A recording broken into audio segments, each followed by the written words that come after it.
Assalamu alaikum, hürmetli kıyırındaşlar, aziz vatandaşlar. Hemenlanılmış vaxtında hayırlı olsun. Hemenlanın Allah tutkan rozanlarını kabul kılsın. Vatandaki kıyırındaşlarımızga, aziz vatanımızga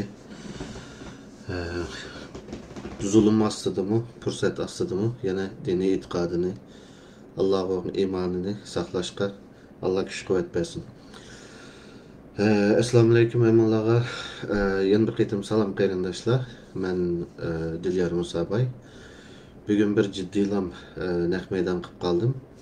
Hozir naq meydan ming'atur deb o'ylayman, bir chek qo'yday qarindaşlar.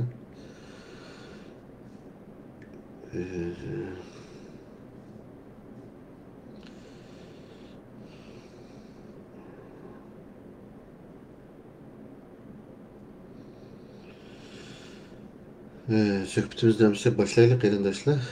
Qarindaşlarımız mikrovatqa oxşaydı. Bugün emmeylenge qarindaşlarga bu işki siyasetler bilirler, ben Şərq Türkistan Yaşlar Qurultayının işki işler mesulü. Bugün işki siyasetimiz doğrusu da hiç kadar gap bulunmaydı. Yani Şərq Türkistanlıkların çeteldeki davası doğrusu ki polemiklarının günü emas. Bugün fakat muşu ötken bir şikayının yağı dünyada buluvatkan halkara münasebetler doğrusu ki bazı bir vakaliklerden, halkara münasebetlerdeki bazı bir terakkiyatlardan özem hulasılıqan noktalarını qarindaşlar bilen ortaklaşıp ötmekçimin. Çünkü ötken bir şikayetin beri halkara münasebetler noktasından etqanda dünyanın aldığımızdaki 50 yılda nege bardağları, nemiş oldağanlığı asası cihetten iniq boldu dep qarashqa buludu. Şuna özümle bilisizler, men halkara münasebetler okuğan burun. Asli mening özümning ötken bir iki yılın yaqı işki polemiklerde biraz vaqtını qısırab qoyup qalganda bolsam bu, lekin asli nimem xalq bilan tunji qaytim ko'rishga vaqtimki 5-2 bir iki yıldaki mening so'zlagan nuqtalarim asosan xalqaro munosabatlar to'g'riliq nuqtalarni jiqraq so'zlaydigan burun. Şuna bugün qarindaşlar bilan şu ötken bir şikayette dünyada nima ishlar bo'ldi ve bu ishlarning keyni nega berishi mumkin ve bu ishlarning mohiyati nima? Biz bu vaqaliklarni yoki bu taraqqiyotlarni qanday tushunishimiz kerak ve kelgusida nimaning bishoratlari ekanligini his qilishda qaysi nuqtalar qarashimiz kerak degan nuqtalarda xalqaro munosabatlarning nazariy qismini yesh kirmagan asosda, yandab o'tib ketgan asosda qarindaşlarning zerikishlik bo'lib qolmasligi uchun nazariyalarda biroz jiroq tutgan asosda qarindaşlarga bu xalqaro munosabatlardagi hozir xalqarodagi taraqqiyotlarni objektif şekilde, hiç qanday davlatning bir tarafini tutmagan asosda objektif şekilde bir analiz qilishga tirishmak qarindaşlar. Şuna qiziqadigan qarindaşlar bo'lsa, diqqatinglarni bersanlar bo'ldi qarindaşlar. Oldi bilan xalqaro munosabatlarning, yani oldimizdagi dunyoning vaziyatining oldimizdagi 50 yılning qanday bo'lganligi asosiy jihatdan aniq bo'ldimish o'tgan bir oyning ichidagi voqealiklar bilan. Ya'ni ikkinchi qitimliq so'g'uq munosabatlar urushining rasmiy boshlanganligi aniq bo'ldi. Bu qanday aniq bo'ldi deganda, bizda hozir bir keşif ketdi, şu yıl ay kunlarni to'g'ri deyamay qilishimdan va arg'inlik sababidan yıl ay kunlarni demayman, faqat voqealiklarni deb ma'lum qarindaşlar, to'g'ri tushuninglar. Şu aldığımızda ötkenki bir ay içinde bulungan vakalikler qarsak, en mühimi Xi Jinping bilan Putinning bu qitimki ko'rishishi oldu. Bu qitimki ko'rishishida Xi Jinping hatta menmi burun o'ylagan ba'zi nuqtalarimda xato chiqdi, mening farazlarimdan ba'zilari, uni e'tirof qilaman. Men Xi Jinpingning 3-chi qitimliq qarorida, ya'ni 3-chi qarorliq vazifa o'tash nimasida, bosqichida g'arbni cho'chitmasdan biraz keyniga qadam ilib, g'arb bilan yana bir vaqt qozonish uchun, ozroq zaman qozonish uchun g'arbga biraz yumshoq muomala qiladi deb faraz qilgandim. Biden prezident bo'lib chiqqandan keyin Xitoyni shunda keyingi qadam etishi mumkin, Trump bilan bo'lgan surkilishlar tugdi degan shaklda bir qancha qitim Xitoyga yumshoq signal berib, Xitoy bilan munosabatni yaxshilashni orzu qilgan edi. Ammo Xitoy buningga acayip qattiq cevap qaytarıp yani Xitoy meydisini kerip dunyoga chiqdi. Amerikaning ikkinchi dunyo urushidan keyin dunyoga qurgan sistemisi bo'libmi soğuk munosabatlar urush oxirlashgandan keyingi bir kutupluq dunyoni o'zgartimiz, yenidan ko'p kutupluq yeni dünya tertibi kurumuz degan gapni ochiq dedi. Ya'ni bunday aytganda Amerikaga qarshi chapanni saldi Xitoy. Bu endi men kutmagan narsa. Yani Xitoy bir mezgil yumshoq bo'larmi deb o'ylagandim, ammo bu yerda men xatolashdim. Xitoy buni chapanni salgandan keyin Rossiya bilan ikkisi bir bo'lib, ya'ni budaqi yana bir kutup Amerikaning g'arbning qarshisidagi kutup Rossiya Xitoy ittifoqligi shaklida maydonga chiqadigan bisharatni berdi. Ukrayna urushida qatnashib qolgan, qiltaq tushib, xo'rayotgan Rossiyani men agar xo'rash davomlashsa, Putindan keyingi Rossiyani g'arb bilan yiqilishida deb o'ylaydim. Chunki Jiroq sharqdagi Sibiriyadagi Rossiyaning territoriyasi uchun Xitoy asli tahdid edi nopus jihatdan.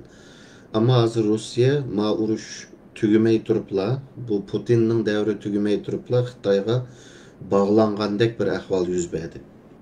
Demek budaqi kurashda alayda bir o'zgarish bo'lmasa Rossiyada Xitoy bilan birga mangdigandek turdi endi hozirdan qaraganda. Şuna yeni dünya tertibi, köp kutuplashgan yeni dünya tertibi degan gap soğuk munosabatlar urushining ikkinchisi, yani Amerikaning dunyoga qo'ygan sistemiga ochiq oshkora buni o'raymiz degan gapni ochiq dedi. Shuning uchun bu narsa intayin muhim endi. Xi Jinpingning Rossiya safari. İkincisi, yaqindalar bu 2021-yilga deyman, birinchisini ochgandi Biden. Dünya demokratiya yig'ini demdimi, demokratiya munbiri demdimi, Democracy Summit deb Amerika uchun demokratik bo'lgan davlatlarni chaqirib, 100 dan ortiq davlat bor. Uni chaqirib bir yig'in ichyapti hozir. Bu qitim ikkinchisi ichildi, bir hafta bo'ldimi bo'lmadi. Endi bu demokratik yig'inimi qatnashgan davlatlarga qarasak, unchalar bir demokratik davlatlarning yig'inimi emas. Çünkü qatnashganlardan Kongo va Zambiya va degandek bir qator berbat davlatlar var. Ama bunu mu qanday tushunimiz unda bu demokratik yig'inini deganda, bu demokratik yig'inimi Xitoyning ko'p qutuplashishiga Amerikaning tayyorligi deb tushunsak bo'ldi. Ya'ni dunyoni ikkiga bo'ldi Biden. Biz g'arbning kuchlarini olamiz. Bizga jang e'lon qildigan bu Osiyoning blokiga qarta bizning ittifoqdoshlarimiz bu dedi. Ammo bu yerda bir ajoyib nuqta bor. Hozir deganimdek bu demokratik davlatlarning uchrashuvi emas, u bu yaxshi yuzidagi surkab qo'ygan girim, yani amaliyotda Amerika o'zining ittifoqdoshlarini yig'ib, garchi ularning ichida demokratik bo'lmagan davlatlar bo'lsa-mu, mushtabir nam qo'yib dunyoning ikkiga bo'linishiga tayyorlik qilyapti, ya'ni bir blokni shakllantiryapti. Ammo bu demokratik yig'inida ikki tane muhim davlat bor. Amaliyotda 3 tane. Birisi bu Amerika o'zining ittifoqdoshlarini bu yerga chaqirib yiqqanda NATO'dagi davlatlarning hammasi bor. Türkiye bilan Vengriyadan boshqa. Ya'ni Türkiye bilan Vengriya demokratik davlat emaski, Zambiya bilan Kongo demokratik davlatganda, ya'ni shuning uchun bu yerda ham deyim, Türkiye'ni ve Vengriyani NATO'nun içindeki ikki davlatni o'ziga ittifoq ko'mamdi Amerika budaqi dunyoda oldimizdagi surkilishda. Bu bir muhim nokta. Yana bir üçüncü muhim davlat Pokiston. Pokiston oldingi qitimliq 2021-yildagida chaqirilmabdi. Ama Pokistonda bir İmran Xonning hukumati Xitoy bilan bek yaqindi ki u yerda bir fetosiman bir darbe bo'ldi, o'zgarish, siyosiy o'zgarish. Ve İmran Xon tushirildi. G'arbga yaqinroq oiladan birisi aldı hukukni. Endi u Pakistanni ma hukuk algan yeni hükümetini G'arbga yaqinlab ittifoqlashib chaqiribdi, lekin bu hükümet Pakistan Amerikaga bu yig'inga qatnashamaydiganligini bildirdi. Bu yana bir diqqat qiladigan nokta. Çünkü Pakistan aldığımızdaki bölünüşte Xitay tarafta turdiganligining bishoratini berib atamdi bu yerda. Savol. Ondan keyin üçüncü yeni bir muhim vakalik oldu yakındılar. O bolsunmu Saudi-İran münasebetinin yumuşaşı. Saudi'nin O'rta Sharqda devletler asasen Amerika bilan bo'lgan munosabati shu bo'lib, Saudiya Arabiston, Qatar, Arab Birleşme Emirligi degandek podshohlik devletler. Bu devletlerning Amerika bilan bo'lgan munosabati bo'lib, Saudiya Arabiston bek tipik shu. Neftni Amerika'nın xalığını bo'yicha neft miqdorini eksport qilishni Amerika'nın talabi bo'yicha qilsa, neftni Amerika dollariga sotsa, bunun qarşılık senin sesip ketken padişahlığını, çirip ketken, şilin çirip ketken padişahlığını biz qo'g'daymiz. Yani bu 1970'lerden tartib Amerika bilan Saudiya Arabiston munosabatinin asası bu. Şunun üçün O'rta Sharqda bexatarlikni, ya'ni Saudiya Arabistonning hokimiyatining hozirgi qirollik sistemasining mavjudligini saqlashga bexatarligiga Amerika kepillik qiladi. Trump mı dedi o, eğer biz olmasak şikayette de yok olursa hemen de. Şunu yani ayetki halk bir inqilab bilanla o hükümetlerini öğrüydü eğer Amerika bulmasa. Şunun için Amerika bunu qo'llab turadi. Yani bazı bir bizde xiyali adamlarca ular diktator musulmon islomdan da bu mesele o bu değil. Ya o diktatorluğun mevcut davamlışı için Amerika buluş gerek. Amerika bulmasa o yerdeki diktator qo'chaq podshohlarning hamiz tugaydi. Bunu hazır uçuk değişti hatta. Şunun için Saudi bilen İran bu ikisinin birbirisi bilen bo'lgan geopolitik raqobati ham O'rta Sharqdagi bir tangpunluq.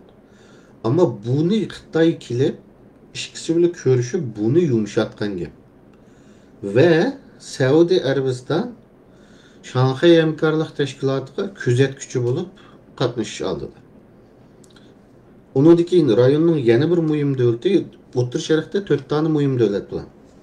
Saudi, İran, Mısır ve Türkiye. Bu 4 kuş elbette İsrail'e var ama İsrail'in qayerda ishkanligini meylen bilisizlar, geopolitik noktada şunu onu sanmaymiz adette. Bu 4'ünü bir-birisiga raqobat qilib qo'ygan bir tangpunluq var. Bu tangpunluqni bir-birisini tehdit ko'rgan.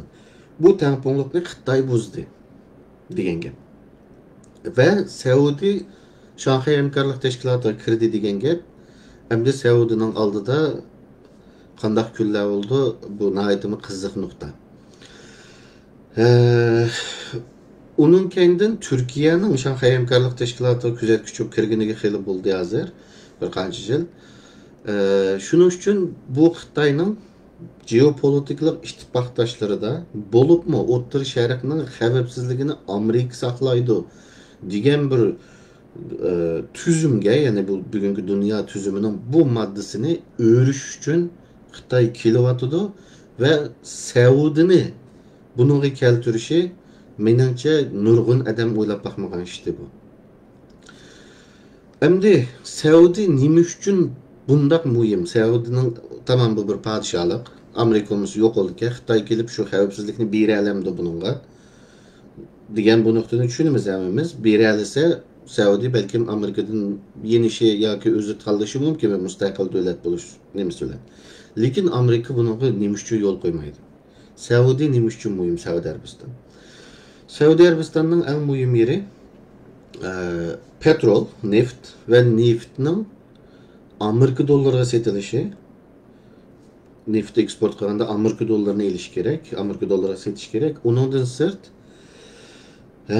petrol dolar deydiğim bir narsa var. Yani Amerika neftni alıdı, yakımız Saudi başka devletlerimiz satıdı. Onundan bu dolarını Amerika'ya yatırım kılıp, Amerika'ya meblağ kılıp salıdı Saudi Arabistan. Bu digerlik nime? Bu demdi maliye, iqtisat tadqiqatçılarının dairesi biraz kırıp salgan oldum. Bu digerlik nime degende Amerika yılda pul basıdı. Bu pulunu dünya taqtıdı. Bu pulumuz qaytib kelish kerak. Ya'ni bir qog'ozga bisilgan narsa bir qarz va yoki boshqa narsa shaklida emas, o rasmiy real ekonomiyada bir narsaga qaytish kerak. Agar uni qilmay, qog'ozga pulni besivergan vaqtida buning bir qarshiligi bo'lmagan vaqtida hozirgi Turkiyaning lirasidek paxallashib ketadi. Ammo o'tgan 20 yilning yog'i, hatto 30 yilning yog'i Amerika eng tuvan paxallikni yaşadı. Amerika dollari paxallikni eng tuvan shaklda tutaldi. Şunçu valla pul baskını qarmay. Bunun sebebi petrol dollar. Yani o Amerika'dan baskan dollari petrol aldık deb Saudiga o'tgandan bu ikki xil turda qaytadi. Birincisi Saudi qoral setib oldi Amerikadan, ikkinchisi mablag' qilib soladi. Shuning uchun bu narsa Amerikaningki, ya'ni Amerika dollari oltindan chiqarib etgan-ku, oltin burun Amerika dollarini kendi desteklaydigan narsa oltindi. Bunu çıkarıp etkendik ki Saudi'nin mavu aletlik siyaseti bilen Amerika doları bir xil yerim deyilip bütün desek doğramaydı. Neft bilen desteklengen şekilde battı. Şunun için Amerika'nın doları en az pul pahalılığı yaşaydı. Ama bu qitimki virüsten ki Xitayning virusidan keyingi pul besishda tunji qitim Amerika'nın doları pahalılıqni resmi köydü bu qitim. Amerika'daki mal bahaları hiç kaça örülmegen şekilde örlep ketdi. Endi eğer Saudi Arabistan neftning pulini dollar qilib satmaymi, Xitoyning yuaniga mi satmaymi, Rusning rubli hisobini satmaymi, yoki bo'lmasa yana boshqa pullarni sataman deb qolsa, Amerika dollari tarixida ko'rmagan zarbini oladi. Shuning uchun Saudi bek muhim, Saudi Arabiston. Yani Saudi Arabiston başçılığında şu neft eksport qiluvchi davlatlar bek muhim. Hozir Xitoy agar bu men bunu Xitoy Japanni sanmaydi, yana azroq vaqt qazindi deb o'ylagandim. Agar unda qilmasa bular ishlash qilgan bir ish bor dedim, demishlarini bilmaymiz deb qilib qoldi degan bu gaplarni. Hozir ko'rdikki Xitoyning ishlash qilgan bir yeri bor ekan. Ya'ni Saudini Amerikadan talashqidek yerga kep bo'pti. Bu deganlik bir Xitoy diplomati debdiki, Türkiye Tashqi ishlar ministrligidagi bir byurokratga biz sizlarga qo'shni o'g'il kelyapmiz deb. Ya'ni Xitoyning ta'siri O'rta Sharqdan kelib Turkiyaning chegarasigacha xili bir yerni beshiktirib bo'pti. Hozirgi ahvoldan qaraganda. Shuning uchun endi Saudiya Arabistonda nima ish bo'ldi? Mana hozirgi qirolni tushirib boshqa qirol chiqaraylik, FETÖ'chisi siman bir darba qilib mani tushirib yana birini chiqaraylik desa, bu Bin Salman yig'ishtirib bo'ldi o'tganda boshqa shahzoda demdik nima deymiz, boshqalarni. Shunga endi Saudiya agar bu yo'lda yana davomli mingi yurib qolsa, endi Iroq uslubi bir demokratiyaga qildigan bir ish chiqishi mumkin. Agar mush yo'lda keskin minib qolsa. Chunki bu O'rta Sharqdagi qo'chaq podshohliklarda demokratiya bular Amerikaga qarshi dollarga emas, boshqa narsaga neft satamiz degan vaqtida demokratiya keladi-ku bu yerlarga, tushundinglar. Shuning uchun mushtaq ahvol hozir ham Saudining bundan keyingi ahvoli. Shunga bu ahvol endi. Yana bir ahvol Turkiyaning saylami. Hozir Turkiyada saylam bo'lmoqchi. Türkiye mu intayın muhim devlet. Türkiye mu abaydenimdek Şanghay Hamkorlik Teşkilatı'nın emisiga kirdi, kuzatuvchi bo'lib. İki taraf ko'rik hem NATO'nun içinde hem burun Avrupa İttifaqı kirimiz deydi, onun zaten kirmeydiğini, kirish niyetining yo'qligi, Avrupa'nın bularni almaydiganligi aniqdi burundan. Shuning uchun hozir ikki tarafga minayotgan siyoset Erdo'g'anning o'tgan 5-10 yillik siyoset, 5 yillik deyli, Sharqqa egib ketdi. Sharqqa egib ketishida mavu bizdagi xemi yugurayotgan yerdan yugurib chiqib analiz qilib diktator Erdo'g'an diktator degandek gaplar emas uning sababi. Chunki Türkiye'ni biraz tushunishimiz kerak. Türkiye Osmanlı'dan qolgan, Osmanlı'nın davomida rejim o'zgardi asosan. Yeni devlet kurulmadı ama siyasetin nazariyesi uç qarığa vaxtımızda Osmanlı'nın davamı bula. Çünkü Cumhuriyet Osmanlı'nın hazin devleti. Ta Turgut Özal gelce 90. yıllarca. Demek bu aç devletinin davamı degen gepçi. Kiçikligen davamı. Rejim özgerdi. Yeni devlet kurulmadı Türkiye. Şunun için Türkiye'nin meyli Otur Şerif'te olsun, meyli Garip'te Balkanlarda olsun, meyli Kafkasya rayonunda olsun, Türkiye'nin 600 yıllık, hatta Selçukluların kıssak 1000 yıllık bir tarihi var. Bu tarihi de Kafkasya'da nime Azerbaycan, hatta İran'ın nüfusunun 20 yakını Türk esli. Azerbaycançı sözleydi o. Yakımız Azerbaycan Türkçü sözleydi. Şunun için ama Balkanlar tarafta zaten Bosniya, Albanya diyendek Müslüman devletlerdi mi Türkiye'nin yalnız siyasi emas tarihi kültürel tesirimi intayın güçlü. Bunun yeni bir misali Türkiye Suriye'ye kirgen vaxtıda Avrupa'nın ama bez analizçileri var şu nimedeklik yakıldığı için başını tatlaplık yakı bir yer gruplu sözleydi. Türkiye Suriye'ye kirgende Suriye Türkiye için Vietnam bo'lib qoldi degan, yani Amerika Vietnamga kirib facialarni yashab chiqqandek bu yerdami xalq to'xtamay qarshilik bildirdigan Vietnam bo'ladi Turkiyaga degan g'ariblik yevropalik tadqiqotchilar var. Şu vaqtida menga shu maqolalarni yaratgan ba'zi qarindoshlar izinlardi, men bir video yaratib qo'ygandim sizlarga. Videonun ichida Türk askari Afrinda bir mescidin içinde Afrin'deki Arap, Kürt, Türkmen ve Türk askeri bir caminin içinde birlikte namaz okuyatkan bir videosunu anlatıp koydum. Yani Türkiye'nin kültürel gücüge sel karaydı bu haripçikler.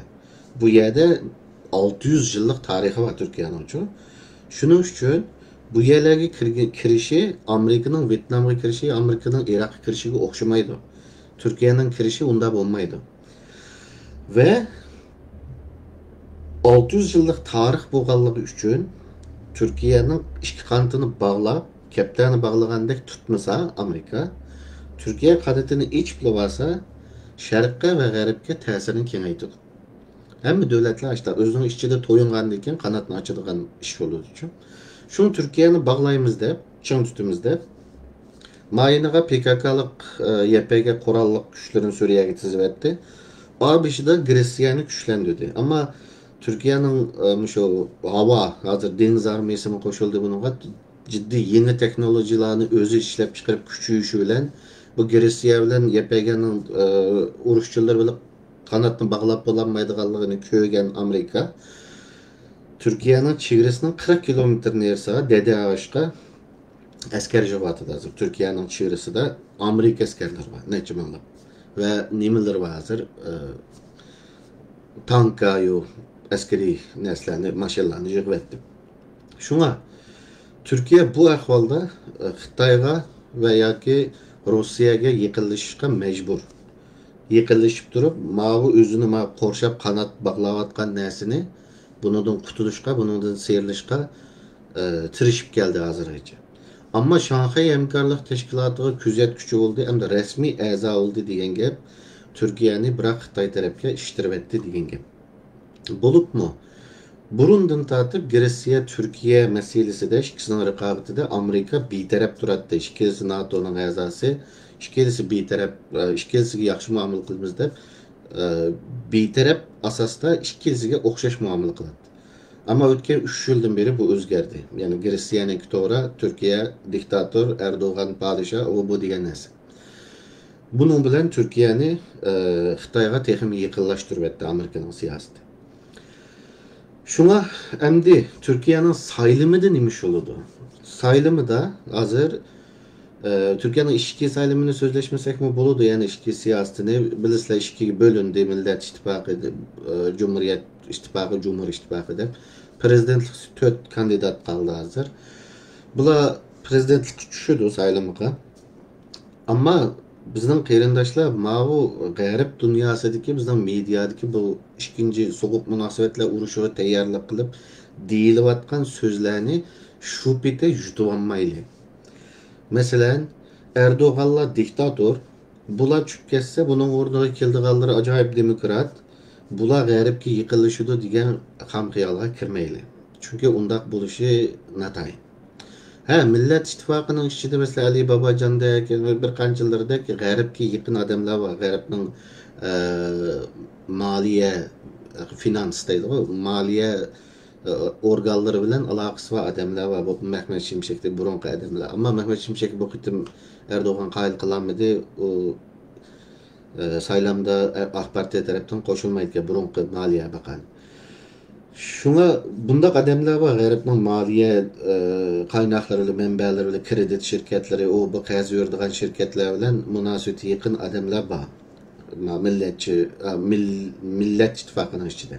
Lekin saylamda kim tutu degende ben peres kılmayım arkadaşlar. Onu kütmenler yani 50'lik mev için kaysı olsa ben onun ahırında atmam. Yani Erdoğan'la olsa muş hazır kıdek Şarkı Türkistan meselesi mi hazır kıdek devam kılıyordu. Ama Millet İttifakı olsa hem neyse bir dilde özgürlük etmeydi. İktisatını o onşap bir nes kılıç kılmaz degende bir 10-15 yıl ketidi. Ben demişsem bir ertesinden başlap para vallah bulmaydı demdi. Onundan sırt halkara münasebetlerde o tutuduğun ornumu bırakla Erdoğan diktatörde saylan bilen diktatörünü yıkıttık. Kanda diktatör saylan bilen şu da öyle yapıyor. Erdoğan'la diktatör degen gapning özümü bir külkülükçü bir şeydi. Bu diktatörünü yıkıttık. Bugünden başlap biz demokrat şuna garip bir yıkılışımız kila Xitay demligin dep oylamaylı. Onda iş yok. Emdi bunu müşahede 3 tane abiyamka degen neslerini buğa vekaliklerini ve hazırki Türkiye'nin sayılımının neticesinden keyin bulduğu işler doğruluk deginimini düşünüş için biraz nazariye ekirimiz kıyındaşlar. Sovyet İttifakı yıkılgandan keyin soğuk münasebetler uruş tüygendikken 3 tane tadqiqatçı çıktı halkara münasebetlerde. Üççü şu Sovyet İttifakı yıkılgandan keyinki 21. asırni, yeni dünyanı mölçerledi. Bunun birincisi Fukuyama. Bu adamın degini şu nimi bilen diktatör komünist lager bilen liberal demokratik lagerinin uruş tügüdü. Sovyetler parçalangandan keyin endi bunu dikin raqabet kalmaydı. Dünyadaki hamma devletler bara birden demokratlaşıp manadı degan nimini oturup koygan. Fukuyama'nı tarix intayin hatalaşkanlığını isbatladı. Yani onun degini bulmadı. İkinci adam Huntington. Huntington'un degeni medeniyetle tokunuşu. Yani İslam medeniyeti bilen Garip medeniyeti tokunuşudu bunun keyin. İslam medeniyeti Garip medeniyeti meydanına koydu. Bundak buludu degen. Bunun George Bush Katarlık bir Katar Amerika'nın bir kıytımlık hükümeti bu akmaydıgan gapga işendi ve kandakto bir yok bir medeniyet tokunuşunu ahırsıda resmi cismani dokunuş kılıp uğuşka girdi ve Amerika'nın bugünkidek petip gelişine sebep oldu. Yani Huntington hatalaştı. Yani Musulmanların hemisi bir olap garip karıştırıp medeniyet cihetten sokuşuduğu iş emelileşmedi. Çünkü hazırma Musulmanların bir yerime garip taraf, yerime Xitay taraf degendek ve medeniyet dokunuşu deyilən bir nərsə çıxmıdı otura. Yani Huntington hatalaştı. Hem de üçüncü adam John Mishaya. John Mishaya'nın otur koygan nərsi şu Sovyet İttifakı yıkılgandaki mölçerligen nərsi. John Mishaya özü realist, halkara münasebetlerde realizm ekimidik adam. Fukuyama degeni liberalizm ekimidik adam. John Mishaya'nın degeni şu, aldım bu rekabet tügümüdü. Ama Huntington'un medeniyet dokunuşu olap Musulmanlar, Garipçiler, Buddhistler bir söyle düşürdü degenge o koşulmayma. Menin deydiğim dünyanın, hazır Amerika'nın koygan sistemisinin her kaysi devletlerge bəygen hareket kılış boşluğu var. Şu boşlukka hareket kılıp şunu güçlünüp şunun boşlukka sığqalları şunda turudu. Boşlukka sığmağalları yani yoğunayımız dep Amerika'nın kurgan sistemisiga jangalan kıldığı degen. Ve John Mishaya doğru çıktı. Bugün Amerika'nın sistemisi de bəygen ornağı sığmağan devletler Amerika'nın bu sistemisiga jangalan kılıp çıktı. Bir şey de Xitay. Endi Türkiye mi?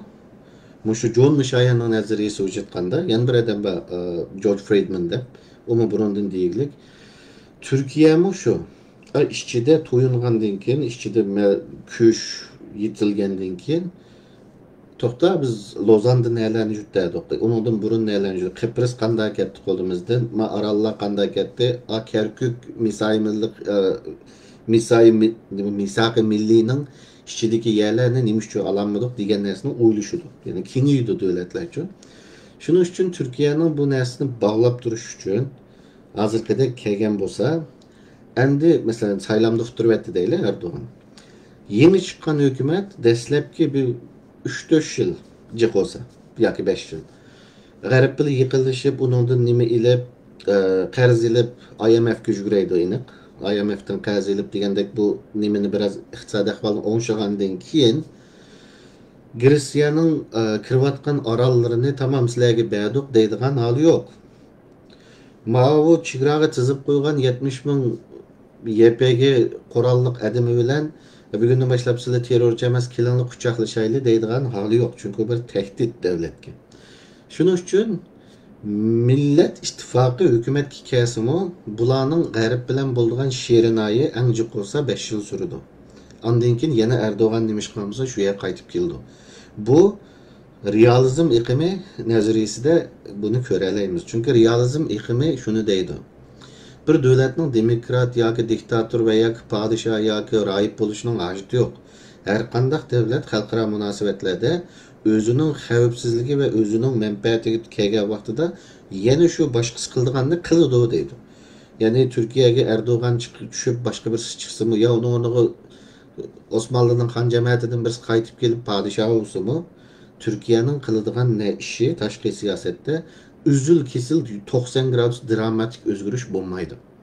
Faqat qisqa vaqt yiqilishlar bo'ladi, ondan keyin to'xtama Gretsiya va Aral Nevatida Libiya bilan tuzgan kelishim dengizdagi anlaşma kelishim. Uni Erdo'g'an tuzgandi biz tanımaymiz desa vatan xoini bo'ladi bular. Shuning uchun ya'ni intayin muhim bir kelishim tuzdi-ku Erdo'g'an. Shuning uchun bular uni qilmaydi. Shunga bu yerda Erdo'g'an asli baloyofatning manbasi Erdo'g'anti. Shuning uchun Erdo'g'an tushib ketsa hamma narsa o'ngshildi. Bu diktatordi, bu da keldiganlar ajoyib demokratik huquq berdi degan balalarcha xiyolga biz kirmaylik. Demoqchiman. Chunki xalqaro munosabatlarning realizm iqimida bu narsa men degandek analiz qilindi. Bunu Amerikalıqlarmı biladi. Şuna saylamni saqlab turayli Erdo'g'an tushib ketsa ajoyib demokratiyalashib ketadi. Demokratiya yig'iniga chaqiramiz deb o'tamidi. Erdo'g'an tushib ketsimi bu raqobat davom qildigan bo'lg'ashqa boshqa hukumat chiqsimi Dede Ağaçqa askar javodi.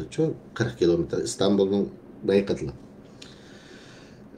Shuning uchun ahvol bu. Endi Turkiya bu minishda texmo Xitoy tarafga yiqilib ketishi ko'zga ko'rinib turadi oldimizda. Burun ailem nerede deb Türkiye'de namoyish hareketlerini başlayan qarindoshlarimiz şu hareketlerini başlaştım burun hamsiga Allah razı olsun rahmat aytaman hamsiga mening ko'z qarashlarimni elish uchun men bilan aloqalashgandi shu hareketlar boshlanishdan burun. Ularning birisi mening to'yimdagi qo'ldushim yani. Şu qarindoshlar mendan so'ragandi. Mushu nimaga Türkiye'de hazır bizge nimişlarni qilib beralaydi, biz qanday ish qilsak Turkiyani biz to'g'ri ish qilishga majburlay olamiz deganda men degandim. Ish qanday ish qilsanglar Turkiya Uyg'urlar to'g'ri ish qilib bermaydi hozir. Degandim. Biraz ümidsizlangandek bo'lgan, balki mendan norozi bo'lgan bo'lishim mumkin ichida. Lekin vaziyat shu. Turkiya hozir Uyg'urlar to'g'ri ishni shu vaqtida qilib bermaydi, 15 yil oldi. Hozirmi qilib bermaydi, bundan keyingi 5-6 yilda ishni qilib bermaydi. Çünkü Türkiye a çemberini bösüp çıkış. Onu özünün ulusal menfaatide a ip koygan sırtmaktan çıkış gerek olur. Tamam?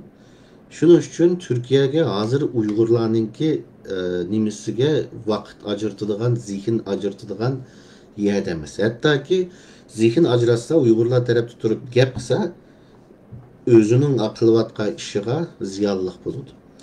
Bir adamda Türkiye doğruluk mu yana azırak bir toxtalay. Türkiye'nin nemi buluş üçün, rayonda özünün oylaganlarını, özünün menfaatini qoğduş üçün, özünün oylaganını qilish üçün bek güçlük emas, bek aciz emas Rusiyaga ihtiyacı var.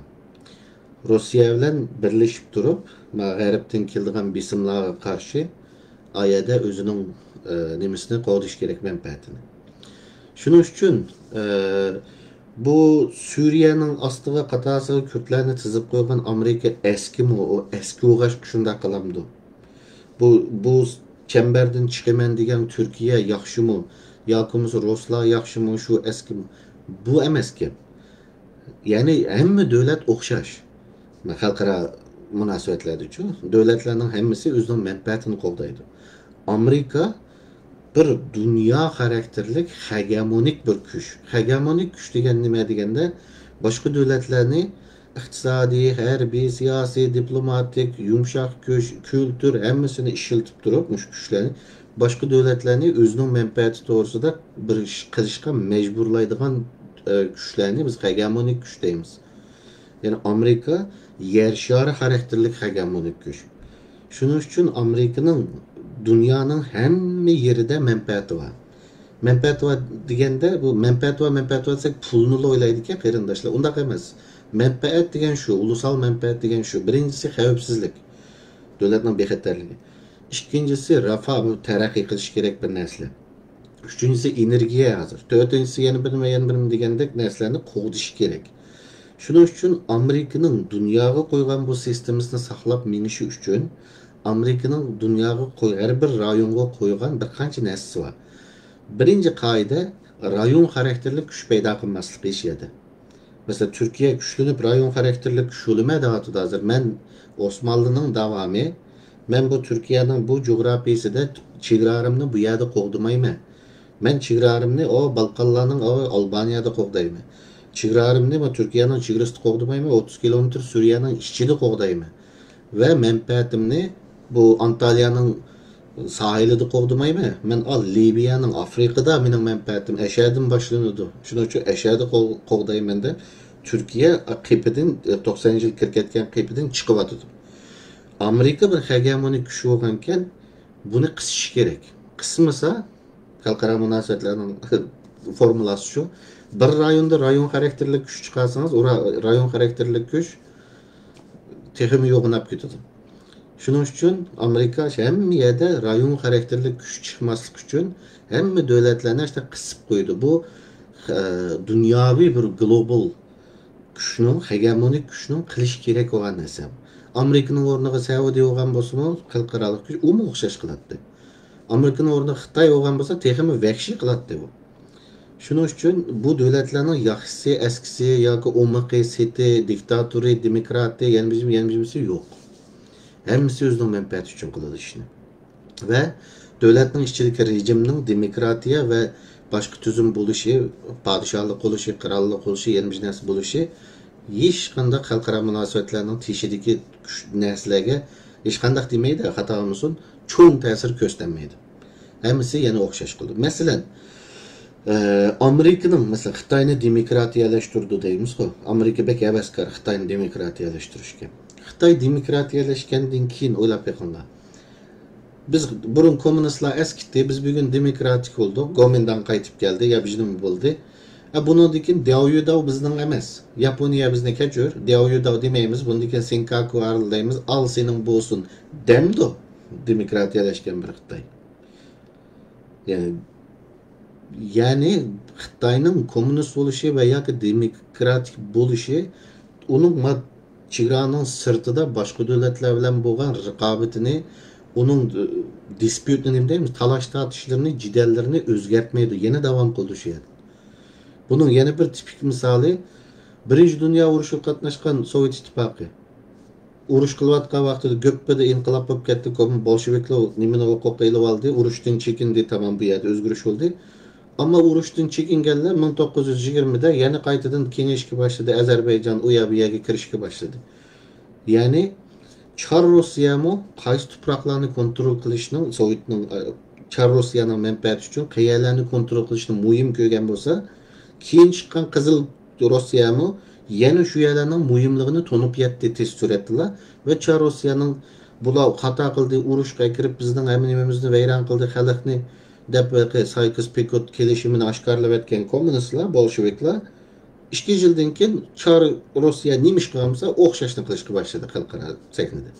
Shuning uchun bir davlatning qaysi rejimde bo'lishi chet elda, ya'ni xalqaro munosabatlarda boshqa bir ish qilishiga aylanmaydi. Rejim almazsa xalqaro munosabatlardagi uning behavior nima deymiz, uning nimasi tutumi biroq o'zgarib ketmaydi. Yana shu davom qilaveradi. Erdo'g'an chiqib ketib boshqa birisi chiqsa-mu, yana Amerika bilan tepishadi Turkiya. Yana Yevropa bilan tepishadi. Yana Xitoy bilan mushu nimaga minishga majbur. Hattoki Avrasiyachilarning biraz kuchli nimaning ichida, CHP'ning ichida balkim Erdo'g'andan bekrak yaqinlashishi mumkin Xitoy yangi chiqqan hukumat uchun. Yoki tramvaylar Xitoy chizishini choplab bo'ldi-ku. Shuning uchun hamda biz qanday qilamiz Uyg'urlar, Sharqiy Turkistonliklar. Sharqiy Turkistonliklarning ben buni yepikishlarning keynida jiq degandim qarindosh, Turkiyadagi qarindoshlarga. Bugun ochiq degandim. 2018 saylamida ben keyndim degan, hozir ochiq deyman. Devletler özünün menfaati üçün millet, din, yeni biznesi tanımaydı. Menfaati uygun kelmegende satıverdi qeyrindişini. Yani Boral'dan bir köprü akar geçer arası. Degen bağı, yüzsan arası suyla çıkmaz yüzün karası degen bilisler. Yani canın alıdığan çarşıdan kardeşim sattı beni, bulayvurdu devamlı. Osmanlı devrede refüjilerini kaytolmaganda yagan gap. Osmanlı devrede kaytolgan. Mesela Yaponiyaga tuncu mescidini sağgan adamni Osmanlı Ruslar kaytırıp bergen, Sovetlar tutup bergen, talep qilganda. Şunun üçün devletler hemisi bunu kılıdı. Endi mening deydiğim hazır Türkiye'deki teşkilatlar yoki qarindoshlar Erdoğan bir gap qilsa dunyo qo'zg'alib ketadi deydigan qarindoshlar bor-ku. Quruq konsulning oldida nima qilish emas. Quruq konsulning oldida vaqirash emas. Mana Erdo'g'anni gap qilg'izman desangiz, ya'ni dedim-ku, davlatlar hammasi o'zining menfaatini o'ylashadi. Gap siz va biz o'zimizning menfaatini o'ylashamdik bu millatning. Agar bu millatning menfaatini o'ylasak biz bu ve siz bu milletning menfaatini o'ylasangiz, hech qanday bir partiyaning cho'moqchisi bo'lmasangiz, mana fursat. Saylamgacha qarshi nimaning Millat İttifoqining kandidatlari bilan sahnaga chiqsiz, ikkili jumla deysiz. Erdo'g'an biz musulmon emasmi? Devlet Bahçeli biz Türk emasmi dedim. İki cümleni deb chiqdim. Erdo'g'an bulbul kabi sayraydi Uyg'urlar to'g'riliq emiyadi. Mana fursat sizga. Endi gap Türkiye'deki teşkilatlar Uygur'un menfaati uchun ish qilamizlar, Sharqiy Turkistonning menfaati uchun ish qilamizlar, yoki bo'lmasa saylam o'tib ketkish jim turibdi deb undaq tassa to'xtamizlar bu sizlarda ham tanlash. Demek çoğun noktam şu. Hamma devlet özünün menfaatini o'ylaydi. Biz özümüzden menfaatini o'yladik mı? O'ylamdik. Özümüzden menfaati uchun ish qilamdik. Yoki bo'lmasa Amerika'da bir partiyanın, Türkiye'de bir partiyanın, yana bir partiyanın murtlarga aylanib ketib oldukmu? Sual. Şuna qarindoshlar, mana shundaq nima ahvol. Şuna anadiki yana bir narsa, mening orzu qilgan narsam, şu Türkiye'de o'qigan yosh bolalardan, Yevropaga chiqqanlardan men burun bek umid kutatdim degan, rostdan bek umidsizlanib ketdim. Eng oddiysi bu mektepte bilim, işinin nazariyesini, işinin objektif aldı, iş kanda devletin tarafını tutmagan aldı, iş kanda taraf tutmagan aldı, objektif aldı, bilimli ügünüşünün ornuğa, Türkiye'nin kahvehanesideki AKP ve CHP'nin cidilini şu biti kötürep Avrupa'ya çıktı bu balla. Kahvehanenin apkaçtı paranlarını Avrupa'da oturup deydiken de. Mesela sosyologiya okudum degan balalardan ben bir cümleni görüp ümidsizlendim. İslam dini o'ttir asrning jaholat, Arab jaholati deydi. Ya bu Antalya'daki klublardaki CHP'liklarning gapi bu. Yani o'ttir asr degan qachon, İslam dinidir qachon, İslam dininin felsefesi nima, İslamning tarixi nima, o'ttir asr qachon boshlandı, qachon tugidi. Bunun nima alakası var İslam dininin bu o'ttir asri bilan? O'ttir asrni tugatgani İslam yani. Nurg'un tarixchilar Konstantinopolning Fatih Sultan Mehmet tarafidan fetih qilingan kunni o'ttir asrning tugagan kuni deydi. Ve o'ttir asr davrida İslamның алтын дәври o. Qandaq ekilib, böyle g'arbda hech nimani bilmaydigan bir inglizlar var, şu ağzı vuruplu bir narsani so'zlar. Aşılarning og'zidan Antaliyaning klavida anlagan gapni shu peti chiqib deymanlar qarindoshlarım. Biraz o'zinglarning diplom olgansizlar inshaalloh, diplomlar tushliq, bunda bir azroq izlanib yetib gap qilinglar. Şuna yani demek olduğum Türkiye'deki AKP, CHP cidilini şu peti söylep çetelge çıkıp Uygurlar o noktalarda cidel kılışımızdan ağaçtı yok. Çünkü o hemisi kahve cidili. O cidelini ekranda kılan Türkiye'nin siyasetçileri ekranda ayakta atarsanız bir sürü kahve içip oturdu işkanda şu malinde. Çünkü o cidelini gel bizne ekirmenler. Ma milletini.